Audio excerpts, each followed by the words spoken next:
Bismillahirrahmanirrahim. Assalamualaikum warahmatullahi wabarakatuh. Saya Audia Arika Restia dengan NIM 1911-304034 dari program studi teknologi laboratorium medis semester 5 dengan mata kuliah Kemuhammadiyahan dan keaisyasyahan. Di sini saya akan menjalankan tugas berpidato. Bismillahirrahmanirrahim. Assalamualaikum warahmatullahi wabarakatuh. Alhamdulillahirabbil alamin, wassalatu wassalamu ala asrofil anbiya'i wal mursalin wa ala alihi washabihi ajmain, amma ba'du. Pertama-tama saya ucapkan puji syukur kepada Allah Subhanahu wa taala atas kesempatan yang diberikan kepada saya hari ini. Yang terhormat kepada Bapak, Ibu dosen dan teman-temanku yang berbahagia. Pada hari ini saya akan berpidato tentang kisah perjalanan Kiai Ahmad Dahlan. Sosok Kiai Ahmad Dahlan melekat erat dalam kisah perjalanan di Indonesia. Sang pencerah yang berasal dari Kauman, Yogyakarta ini merupakan pendiri Muhammadiyah. Salah satu ormas terbesar di Indonesia yang banyak berperan di bidang sosial, pendidikan, serta kesehatan. Lahir dari orang tua yang kental dengan ilmu keagamaan, Kiai Ahmad Dahlan mengikuti jejak sang ayah yaitu Kiai Haji Abu Bakar yang merupakan ulama Masjid Kesultanan Yogyakarta.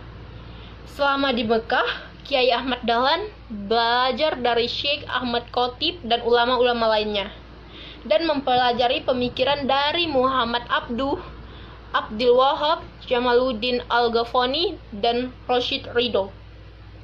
Setelah kembali ke tanah air, Kiai Ahmad Dahlan menikah dengan Siti Walidah yang kelak menjadi pahlawan nasional. Siti Walidah merupakan pendiri dari gerakan perempuan Aisyah. Ajaran yang dikembangkan Ahmad Dahlan adalah berfokus pada sunnah dan Al-Quran. Dakwah yang dilakukan oleh Kiai Ahmad Dahlan tidaklah selalu mulus. Pertentangan dan penolakan hingga ancaman pembunuhan dialami oleh Kiai Ahmad Dahlan dalam mengembangkan ilmu kemuhammadiyahan. Ketika surat permohonan bentuk Badan Hukum Muhammadiyah dikeluarkan pemerintah Hindia Belanda, Kiai Ahmad Dahlan hanya dapat melakukan aktivitasnya di Yogyakarta. Tidak kehabisan akal, Kiai Ahmad Dahlan tetap melakukan dakwah di berbagai kota dan melakukan pendekatan lewat jaringan-jaringan dagangannya. Muncul ketakutan pemerintah Hindia Belanda saat itu terkait perkembangan Muhammadiyah. Lewat aktivitas dakwah dan jaringannya, berbagai macam dukungan datang dari luar Yogyakarta untuk Muhammadiyah.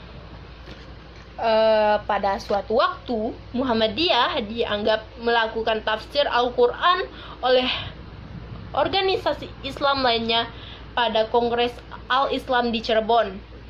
Mengenai kritikan itu, Ahmad Dahlan menjawab, Muhammadiyah berusaha bercita-cita mengangkat agama Islam dari keadaan terbelakang. Banyak penganut Islam yang menjunjung tinggi tafsir para ulama daripada Al-Quran dan hadis.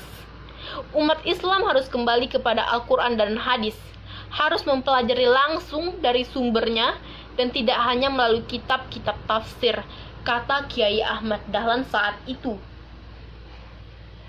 Ahmad Dahlan pun tercatat memimpin Muhammadiyah pada tahun 1912 sampai 1923. Salah satu strategi dalam mengembangkan kemuhammadiyahan adalah mendidik para pamong praja atau calon-calon pejabat yang belajar di Osvia Magelang dan Quick School Jetis Yogyakarta, tempat dirinya juga bekerja sebagai seorang pengajar di sana.